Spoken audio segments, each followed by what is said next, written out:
Well, fellas, this is the 22 that had the issues all in limp mode and whatnot. Just brought it back from the dealership. Figured I'd give you a quick updaters before she leaves.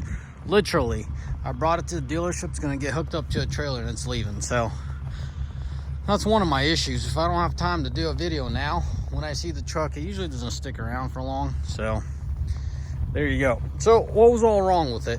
First of all, it was in limp mode. I pulled into the parking lot. It already had a zero range. It was about to lock me into 5 miles an hour. It was close, guys.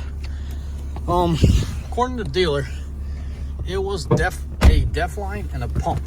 So that being that, thank God it's something simple, nothing crazy. And my guy in the service department, guy's name is Robert. Really good dude, man. If you guys ever show up at Dishman Dodge, just go see Robert. He'll help you out. I'll just keep an eye on that, make sure she's staying put. How do I show you the mileage? You can go back to the other video. Clearly, recently, I think in that video I had 106,990 something or something close to that. So, you know, it's been recently done. So, truck runs good. Something really odd. Like when I was driving it there, it was more aggressive. It was weird. Like it was really responsive. I'm not complaining now that it's dead or something. It's less responsive, but it has torque.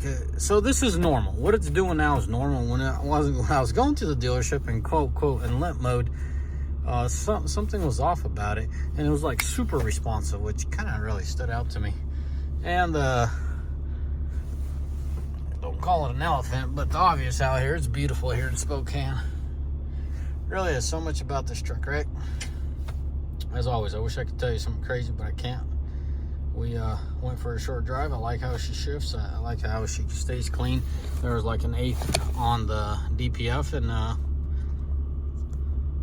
that battery stays high, 14.5, 14.6 the whole time I was driving. But yeah, it was like at an 1/8, and then by the time, you know, put hunting around town, kind of was heavy on the throttle, cleaned itself out, you know, temperature and proper RPM.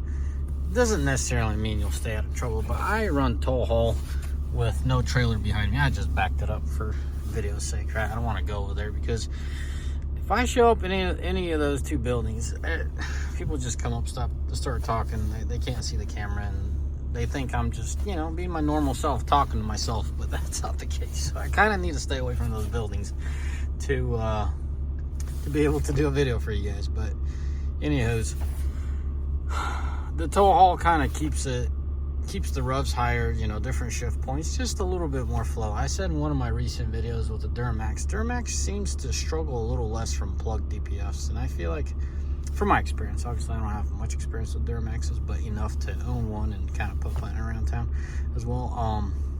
It's, you know, it's an upper hand on the Duramax. It really impressed me. Despite all the lugging around town I did, it never really got plugged. Besides when I really got on it, I kind of tell on the high end it's getting plugged. But the Cummins, 2 weeks around town, punting along, no load, nothing working, just, you know, hauling my behind around. The Cummins got plugged up, and I really think it's due to the low RPM. I mean, this thing cruises at 1100, just, you know, 1,000 sometimes, just, you know, pulling little grades and rolling around, which is cool. That's what we love the Cummins for. Ison's doing phenomenally.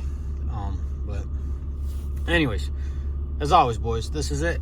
I'll keep you all posted if anything else shakes up out of it or comes out of this. But at this point, it seems like it's fixed. It's running like it should.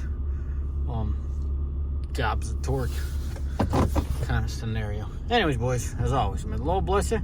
May you all a mighty fine day. And yes, I know it's beautiful out in Spokane. I cruise the whole United States. When I come to the Pacific Northwest, you know, you start entering Wyoming, you know, Montana, Oregon, well, sometimes California.